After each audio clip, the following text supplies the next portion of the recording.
Rites of Ascension. By C.V. Brawny. Chapter 31. Through the Eye of a Needle. A strange sound was resonating from Twilight's doors. Granted, some pony was knocking on them, but that wasn't the strange part. No, the strange part was the accompanying voice and what she was asking. Twilight?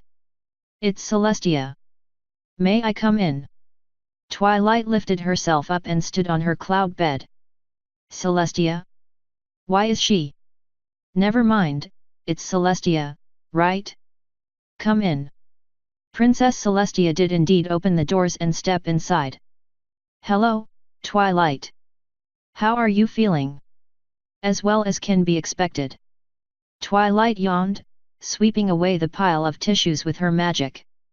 Though, I am wondering why you're here instead of on tour. And, why did you knock? It's your castle. Celestia then did something Twilight hadn't ever seen or, at the very least, hadn't ever noticed her do before. She tilted her head in confusion. What do you mean, why did I knock? Twilight, this is your room. I'm not about to just barge in, barring an absolute emergency, at least. Twilight's eyes went wide, and she started fidgeting with her tail. Oh. Right. Sorry. I'm still not used to the whole royal chambers that are actually mine thing. Celestia chuckled. Oh, Twilight. This is your home too. You needn't worry so much. She walked up to her, lay down, and wrapped a wing over Twilight's back. Although, I should remember who I'm talking to. Honestly, you're just like your brother. It took him ages to realize that Cadance wasn't going to dump him over the slightest offense. That, Twilight looked away over to her closet. That sounds a lot like Shiny. And, well, me. I guess we have that in common. Still, I have to ask. What brought you back? You did. Sister messaged me, saying you banished a dragon. Quite the adventure for your first outing. How are you holding up? Twilight swallowed. I'm still having trouble with it. But doing better than I thought I would. I mean, I basically just killed that dragon. But he was hurting ponies, and if he escaped, there's no telling what he would have done. Now I'm sitting here, debating with myself over what I should have done differently, but I'm not really getting anywhere. The worst part is that I'm more unnerved by how calm I am, rather than what I actually did. Although, I suppose I can't call myself calm if I am unnerved and really worried about what you're going to say. Celestia shifted around on the cloud, pulling Twilight closer. Luna filled me on everything. She already said what I needed to. Protect yourself, Twilight. You are far more important than you give yourself credit for, okay? Twilight leaned into the nuzzle, letting her worry melt away. Okay. I'll try. And, if it's any consolation, I just received word back from the clan he claimed to belong to. The dragon was who he said he was. After some prodding, they were quite, well, let's just say, apologetic over the trouble and have agreed to compensate the survivors of the town. They may not need the mine for income anymore. Twilight felt herself melt into the cloud. That, actually, makes me feel a lot better. I'm more sorry I couldn't save more ponies than I am over the dragon himself. He was a monster. I suppose I'm mostly angry with myself for having been so desperate. When I think of how you or Luna would have handled it, I feel weak. Celestia nodded. I understand. It is true that, had I sent Luna, she would have killed him without hesitation, and likely in her first strike. A blue dragon simply regenerates too quickly to risk capture. Yet, even with your meager experience, you emerged victorious. That alone is a reason for celebration. In addition, this will send a clear message to other young dragons out there, do not harm our ponies. But, Twilight buried her head in a piece of the cloud. I feel like shining here. Is it right? That's what he might ask about this. Is it right that I took a life? More importantly, is it right that I don't feel like I've done something wrong? Celestia scratched her chin with a primary feather. Shining Armor was my captain of the Royal Guard. Had he been in your place, I imagine he would have killed that dragon, or attempted to, without hesitation. While he's certainly not at Luna's level, he's still more than capable of handling the typical dragon. Twilight shuddered. Shiny's that skilled? I could barely do anything against Blood Tide. Your brother's abilities notwithstanding, would it be right to allow the dragon to escape and possibly eat or dominate more ponies? This is a deep moral gray area, Twilight, so there's no right answer. I recommend using the gem from earlier to meditate or seeing the castle psychiatrist. Or just talking it through with your friends. Any of those can do wonders. Is that what you do? Twilight leaned into her. See a psychiatrist? It seems like something so small for problems this big. Twilight, she leaned down, showing a glimpse of the true pain behind her eyes. I banished my sister to the moon for 1,000 years. I can assure you, the psychiatrist is not here for the servants. He's here because Luna and I have issues. Ones that will take millennia and generations of psychiatrists to get through. But get through them we must, and we will use whatever techniques we can find that are safe and effective. Twilight groaned. Sorry. I wasn't thinking. I suppose these problems I have are minor to you. Sealstria stroked Twilight with a wing, letting the primaries dance over her back. Not at all. The thing you must realize is that though alicorns face difficult problems, our solutions to the emotional havoc they may cause are no different from the solutions that ordinary ponies have, nor are they any less effective, provided you do not allow yourself to stray too far down the path of the nightmare. And for that, we shall always be here for you. Twilight reached up and hugged Celestia around the neck, pulling her deep into an embrace. Thank you. Thank you so much. A long white foreleg wrapped around her to return the hug. Anytime, Twilight. The two sat there like that for some time, the tension flowing away from Twilight like water down a river.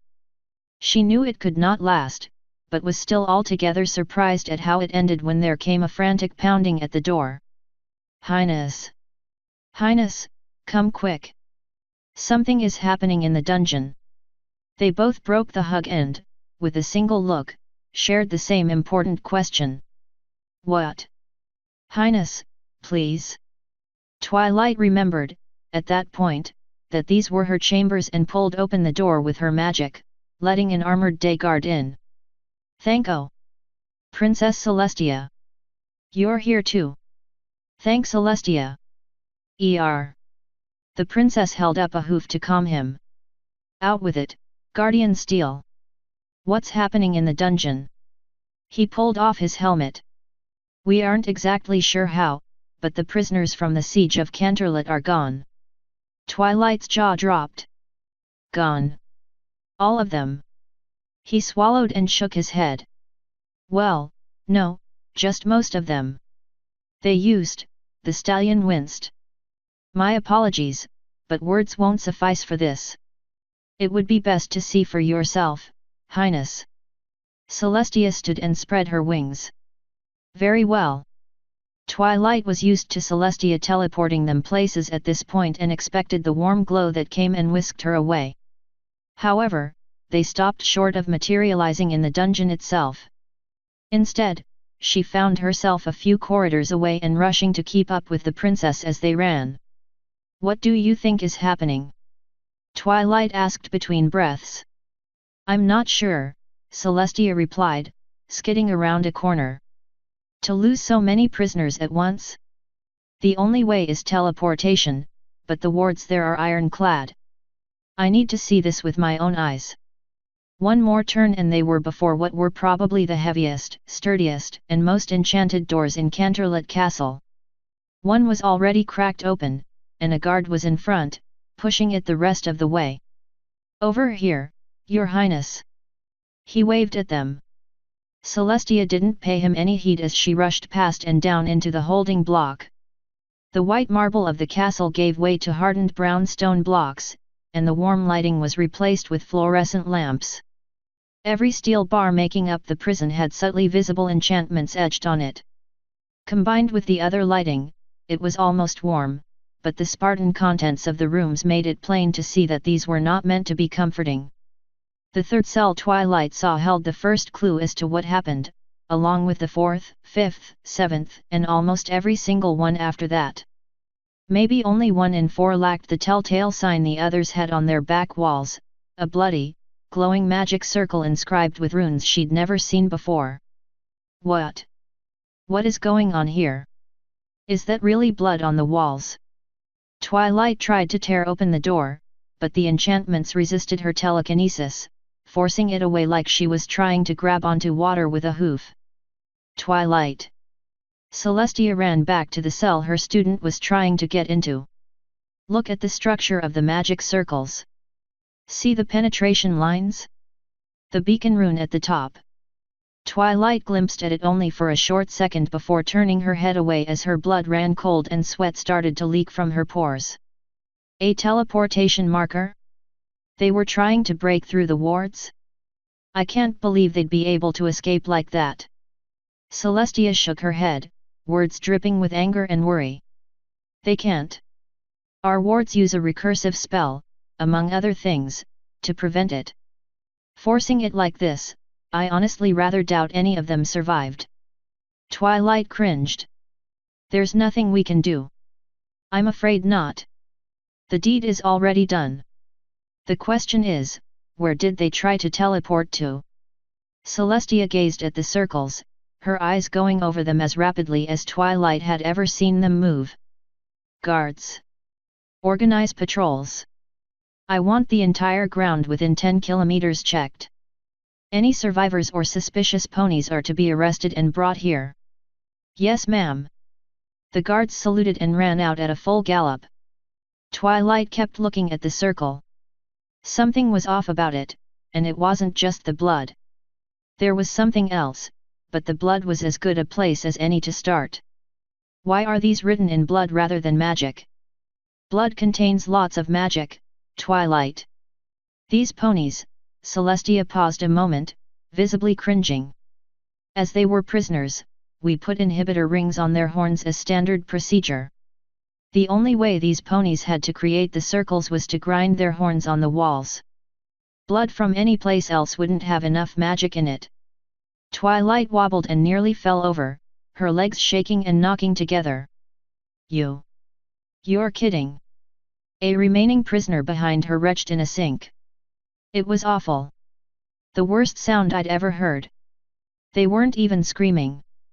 They just started scraping.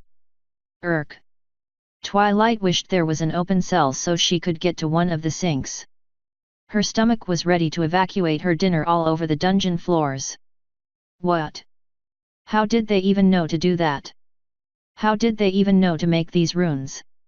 I've never seen some of them before.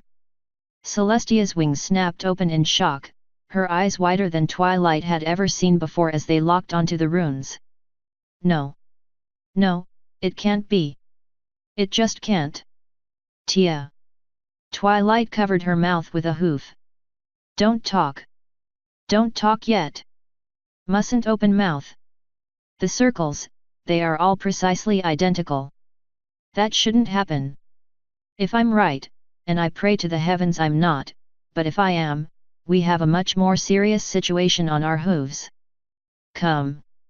Celestia leaned down and cast a spell on Twilight, pulling a golden light over her. This should help with the nausea. It did. In fact, she felt like she could eat a record-setting meal and not get sick, and she was still thinking about her pony's horns. I don't even know if I want to not be sick at the thought of this. No time. Hurry. On me. Twilight took off running with her mentor just ahead of her, twisting and turning through the hallways towards the top of the tower that held their private chambers. They didn't even stop there. Rather, Celestia swung her chamber doors open well ahead of time. Twilight, when I tell you to, jump. What? Jump? What are you? They didn't even stop at the chamber doors, they just kept barreling through, over the royal bed and to the balcony. Jump! What? Do it! Twilight obeyed as she always did. This time, however, she found herself literally leaping off the absolute tallest tower in all of Canterlot, which was itself situated on a mountain. This was not an especially tenable situation.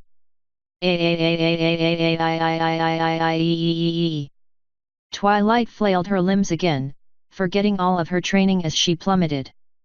Twilight reached out with her forelegs, desperately reaching for her mentor to catch her.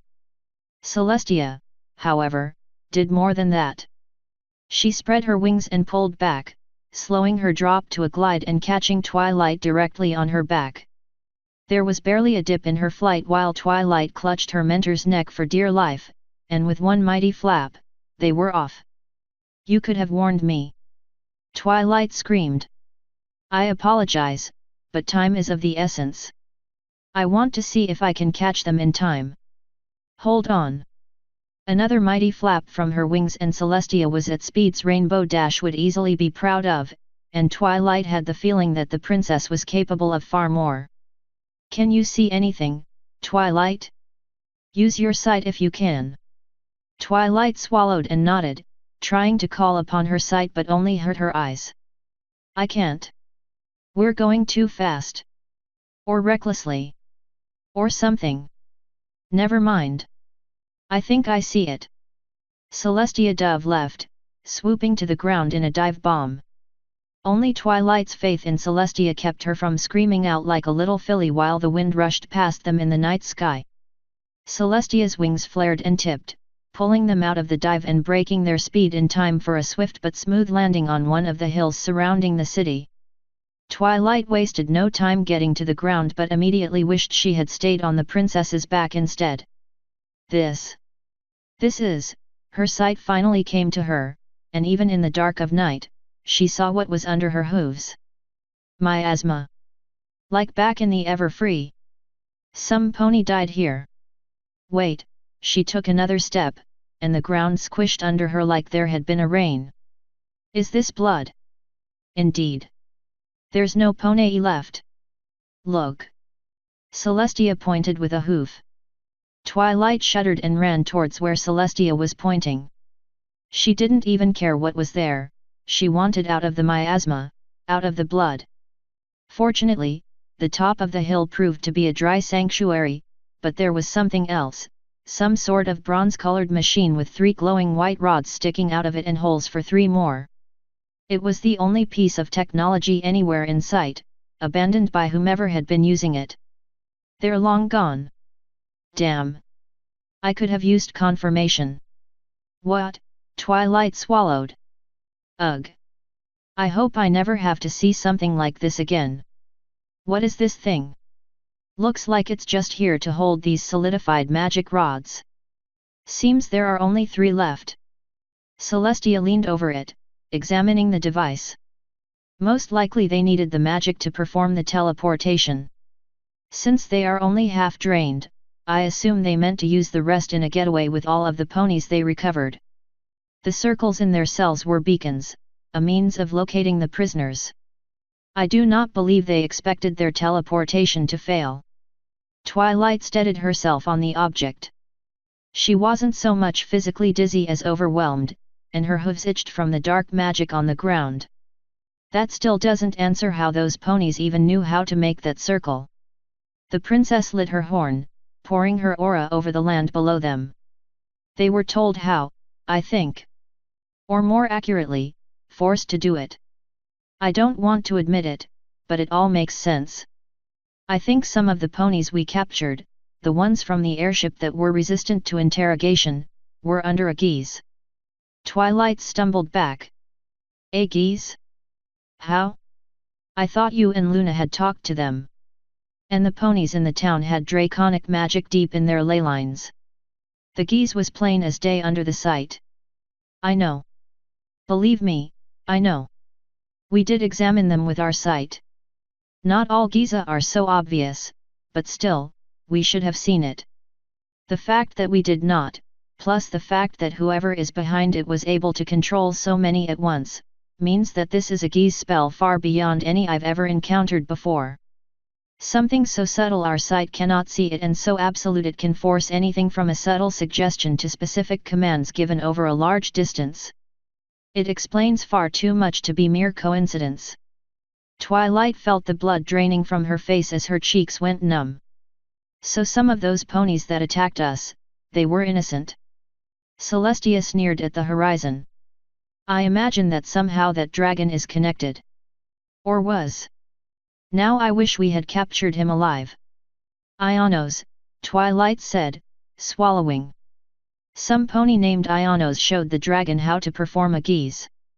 I don't know how, dragon and unicorn magic are so different, but, if Bloodtide's spell was an amateur imitation of this geese, and if this pony found out I had banished Bloodtide, or killed him. Celestia picked up the thread. He or she would have reasoned that we may have been close to discovering the secret and breaking the geese on our captives to interrogate them. Perhaps even restore the memories. Now we cannot even test a detection spell, let alone a counterspell. This was desperation on their part, a stop-loss maneuver. And it worked. I think I need to sit down. Twilight flopped to the ground, which was mercifully free of blood. This is huge. But, why do all this? Celestia dropped down next to her, covering Twilight in the glow of the aura. Power of some sort, I would think. As to the exact reason? I do not know. But now, finally, we have the beginnings of some answers. We now know why it's so hard to find leads, the ponies we talk to cannot tell us. Could this be the reason for all of it? The coup? The robber barons? The unrest? Tower's treason? Twilight ran the numbers in her head. Could they have thousands of ponies under control like this? Tens of thousands? Could they control every pony? Celestia took in a deep breath and closed her eyes. Twilight could just barely see her mentor's pupils bounce around as she thought, considering every angle. It's just like she taught me to do. No, Twilight. I don't think they're out to simply mind control every pony. Think about it. If they were, why launch the attack at all? That's right. Twilight closed her eyes and copied her mentor, letting her mind run down the road her mentor had paved. If they were out to mind control every pony, it'd be in their best interest not to be noticed until it was too late. Further, only a portion of the ponies captured are gone, the ones that RGIS couldn't get any information from. The rest were more cooperative and, more importantly, being paid to join the attack. If they could mind control any number of ponies with the geese, why bother paying for muscle? It doesn't make sense. That isn't to say it's not useful. One could place them on key political figures or those with access to large amounts of bits. They could prevent a pony from spilling their secrets or control a small group that they need to perform certain jobs. Like, say, pilot or build an airship. Celestia turned her attention off to the horizon. Twilight. The dragon you fought, did he put you on anything resembling a geese stone? Twilight shook her head. I don't think so. Most of his lair was crystal. The princess brought her head down to Twilight's level.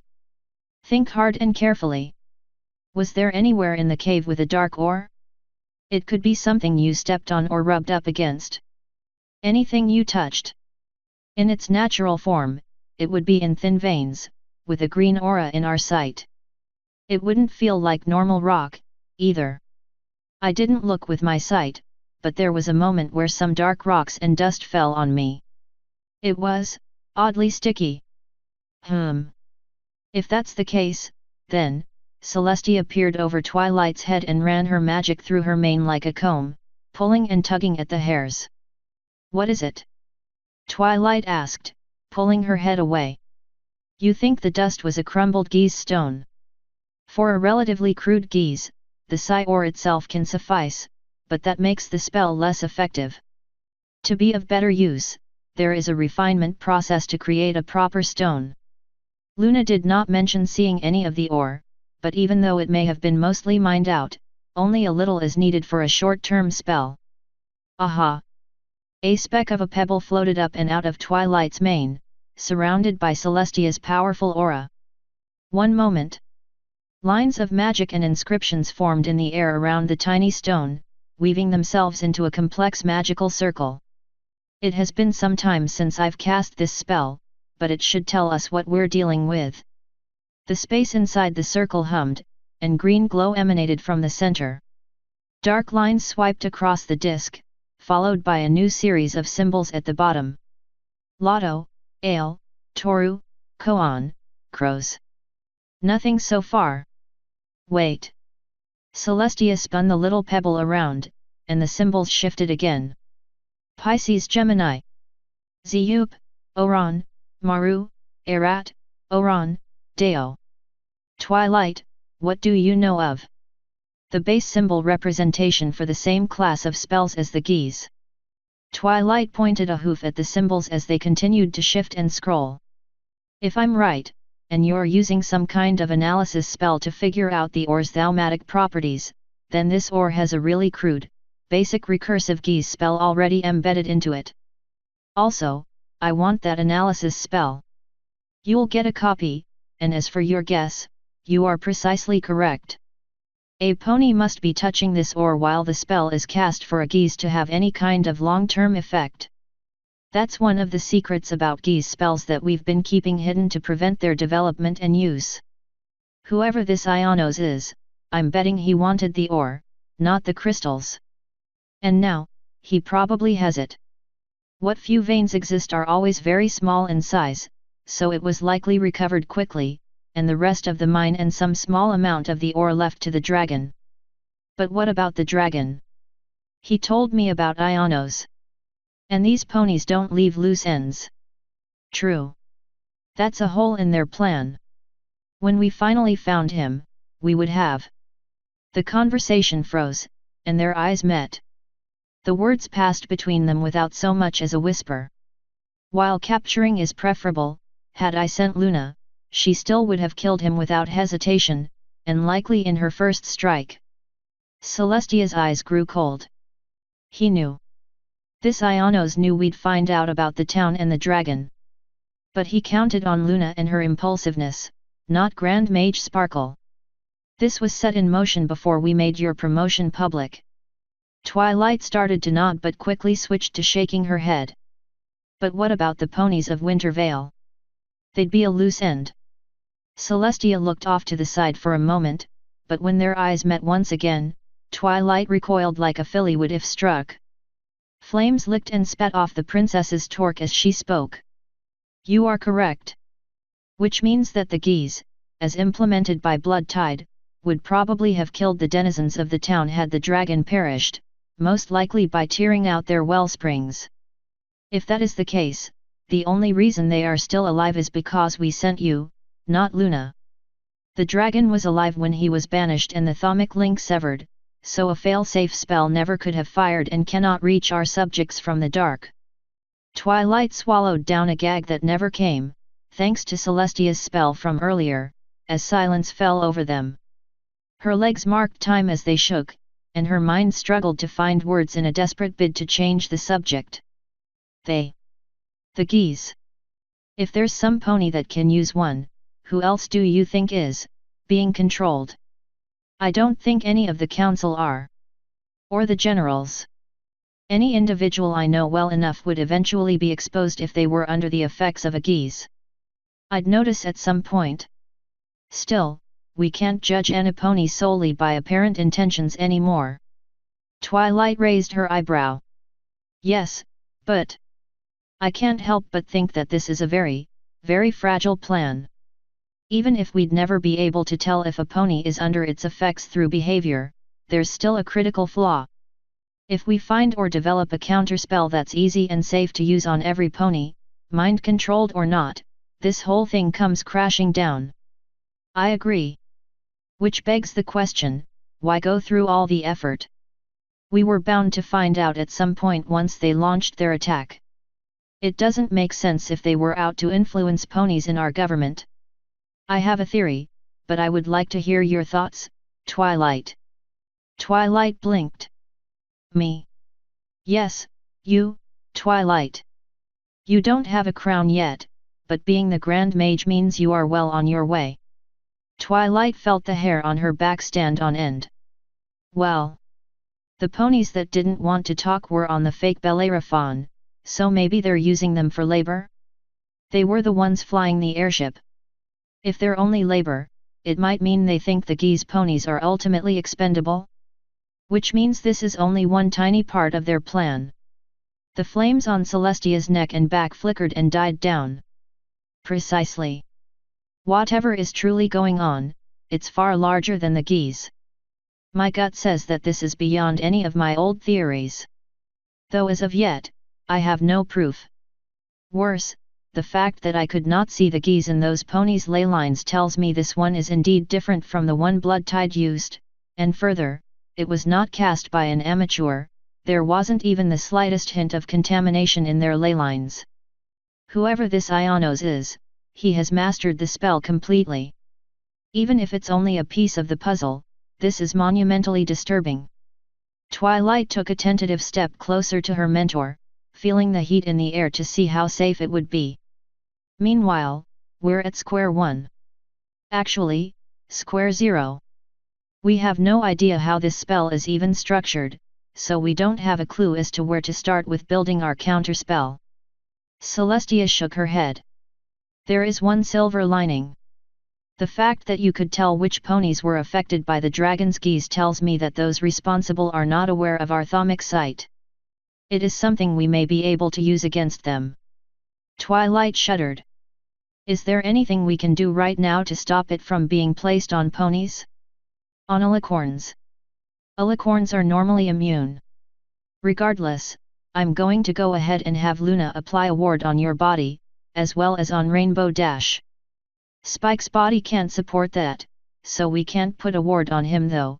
I've never heard of a dragon falling prey to such a spell as a geese, either. I considered giving you the ward from the start, but Luna didn't want you become reliant on them. The discovery of the geese changes this. We can't take chances now. They need an expensive material to make, so we can't do it for every pony, but we need to make certain you do not fall victim to it. And they'll protect me? And what do they need? Only a few spells consume normal matter. Celestia nodded. They should protect you. Though, she'll have to modify it from her usual ward. Normally they only protect a pony against toxins and poisons. I have no idea how effective they'll be against a geese, especially this one, so be on your guard and take nothing for granted. We'll need to go to the armory to get the Thanatos tear that Luna will need in order to apply the ward. The colors in Twilight's vision practically inverted. She'd heard that term before, though never from Celestia. The Thanatos tear was known to a scant few ponies. Twilight had only ever heard it muttered in the most dire of warnings from one pony, Zakora. Supposedly impossible to make, and one of, if not the most, rare substance in the world, it was also the single most horrifyingly deadly poison in all of existence. Unlike all the others known to pony kind, it did not just attack the body. It also attacked the wellspring directly. Thanatos tear. Those are. Celestia raised an eyebrow. How do you know what they are? Wait, I forget who I'm talking to. I can assure you, the application process is safe. At no point do you ingest the tear. Ah, finally, the patrols have found us. Twilight looked up and saw not a patrol, but at least 4 wings of 5 Pegasi each approaching at their top speed. Canterlet was starting to light up, too, with the Royal Guard's searchlights combing the skies. The first wing arrived in just seconds, but unlike the others, this one was pulling a chariot with an old unicorn riding on it. Even before it landed, a little flash announced his teleportation to the ground. Your Majesties, Grand General Blueblood said, bowing to the ground. I apologize for this breach of security. Shall we raise Canterlet's shield? It's not so much a breach, General, Celestia replied. This is a highly unusual scenario, and I doubt the shield will be of any use here. But, there is some useful news in that we now know a lot more than we did about our enemies. I'll brief you before I return to my tour and further coordinate efforts while on the go.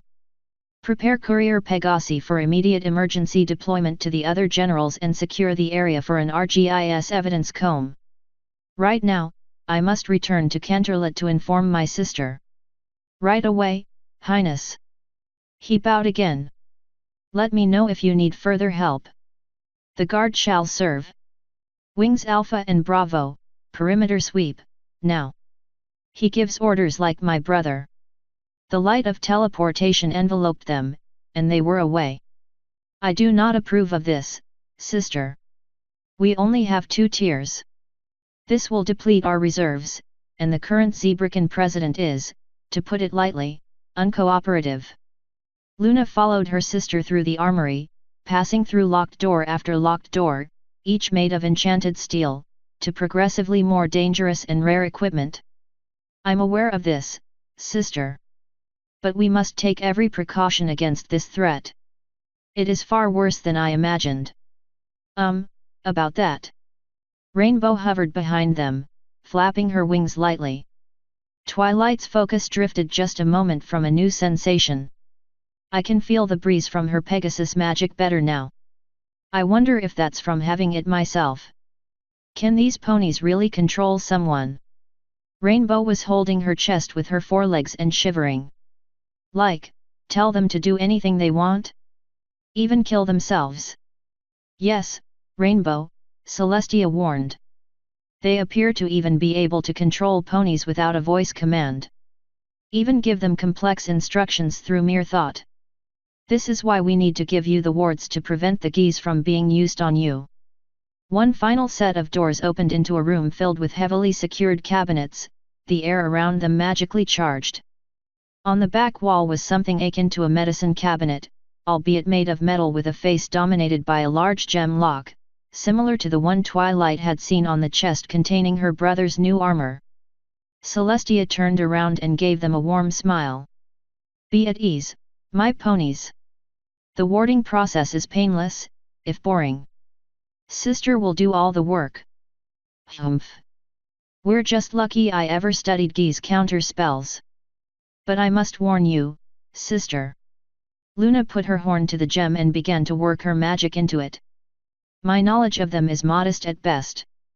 If this geese is as powerful as you say, I don't know what I'm going to do to stop them or free our ponies.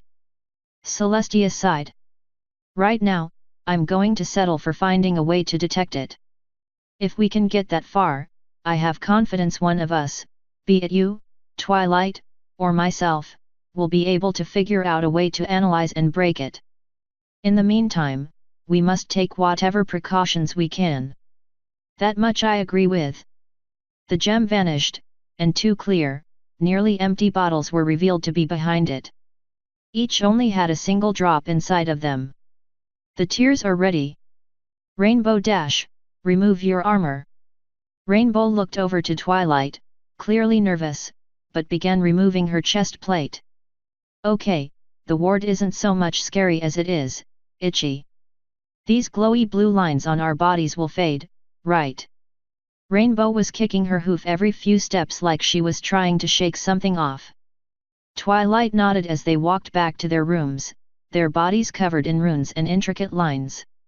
Yeah, they should vanish in an hour or so, but the protection apparently lasts for decades. They might glow if they have to start working, so let's be mindful of that. It means we're being poisoned or some pony is attempting to put a geese on us. And what about Spike? How come he gets out of this? Rainbow scratched her flank, gritting her teeth. Dragons are immune to just about every toxin we know about, and their magic is completely different. He's probably safer than we are just by being a dragon. Also, Luna's wards apparently won't work on them, so I want us to look out for him when we can, just in case. Can do, boss. If this ever stops itching, Rainbow bit and gnawed at her shoulder.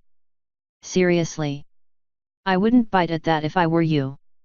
She used a Thanatos tear. Those don't just kill you, they corrode your wellspring. Rainbow froze, her pupils shrinking to pinpricks. Whoa! No wonder they had it locked up. Nodding, she stopped to look at the final stretch to her chambers. Time to climb the stairs again. I imagine we'll have more to do in the morning, so get some rest, if you can. Rainbow sighed. This geese thing is going to get uglier before it gets better, isn't it? Twilight swallowed as she took her next step. Yes. Yes it is. Author's note. Chui's starting to collect the pieces of the puzzle, but she's still a long, long way from the full picture. There's so much more going on. Winky face. That being said, this one is plot heavy enough that I'm terrified a few plot holes escaped my notice. If there is any chapter that I've posted lately that I'll have to tweak in the future because I'm a moron, it'll likely be this one. Tongue sticking out. Now then, the next chapter is being posted in a few seconds. Laughing face. Surprise. It's fairly short, though, which is why I'm posting it with this one. I'm also not counting the next chapter as a paid one on Patreon for the same reason. But, hey, more horse words. Laughing face. End author's note.